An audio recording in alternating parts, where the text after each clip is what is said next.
সংবিধানে লেখা আছে রাষ্ট্রপতি আহ্বান করবেন, কিন্তু রাষ্ট্রপতিকে লিখিতভাবে যিনি সরকার গঠন করবেন সেই সরকারি দলের প্রধান অর্থাৎ প্রধানমন্ত্রী লিখিত অনুরোধ জানাবেন।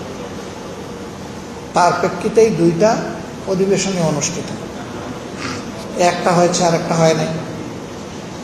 আবার সংসদ অধিবেশনটা আহ্বান করা হয়েছে একেবারে শেষ প্রান্তে এসে।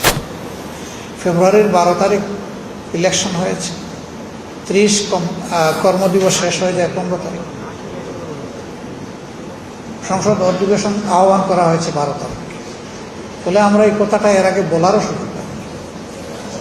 আমরা 15 তারিখ বিষয়টা উঠাই, শেষ কর্মদিবস, এবং মাননীয় স্পিকার এইটাকে আমলে নিয়ে বলেন এই ব্যাপারে নোটিশ প্রদান করা হচ্ছে। পরবর্তী কর্মদিবস ছিল 29শে মার্চ। আমরা সেই দিবসেই আমরা 62 বিধিতে নোটিশ দেই এবং সেই নোটিশ কগনিজেন্সে নেন স্পিকারের দায়িত্ব পালন করা মাননীয় ডেপুটি স্পিকার। তিনি নিয়ে এ বিষয়ে আলোচনার জন্য আজকের সময় এবং তারিখ নির্ধারণ করেছিলেন। আজকের দিবসের শেষ আলোচনা হবে এটার উপরে হয়েছে। আলোচনায় আমরা আমাদের বক্তব্য তুলে ধরেছি, আপনারা দেখেছেন। সরকারি দল তাদের বক্তব্য তুলে ধরেছে। এখানে আইনি এবং প্রেক্ষাপটগত বক্তব্য, রাজনৈতিক পরিস্থিতি সবকিছুই সবার বক্তব্য এসেছে। আমরা নিজেদের মতো করে সবাই যা উত্তম মনে করেছি সেই বক্তব্যটাই আমরা দিয়েছি। বক্তব্যের এক পর্যায়ে সরকারি দল থেকে একটা কমিটি গঠনের প্রস্তাব আসছে।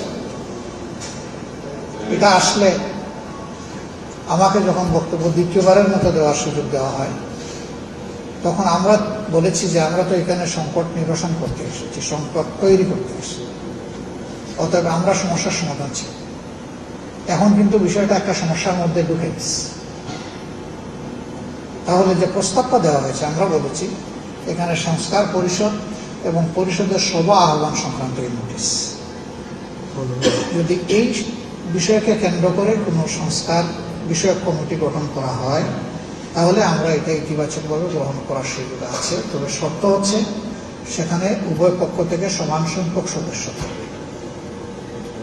যদি সমান সংখ্যক সদস্য না থাকে, সংসদ সদস্যদের অনুপাত হারে যদি সেখানে সদস্য নির্ধারণ করা হয়, তাহলে সেখান থেকে ভালো কোনো আউটকাম আসার সম্ভাবনা নেই। আমরা এই প্রস্তাব নমনীয়ভাবে এটাকে দেখার পর মাননীয় আইনমন্ত্রী তিনি বক্তৃতা উঠে আমাকে মিসকোট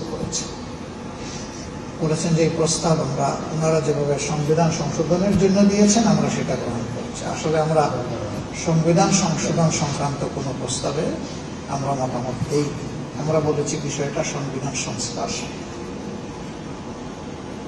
কাজে এখানে আশা করি ভুল বোঝাবুঝি হবে না, কারণ আমার বক্তব্য স্পষ্ট ছিল, কোনো অস্পষ্টতা ছিল না আমার বক্তব্য।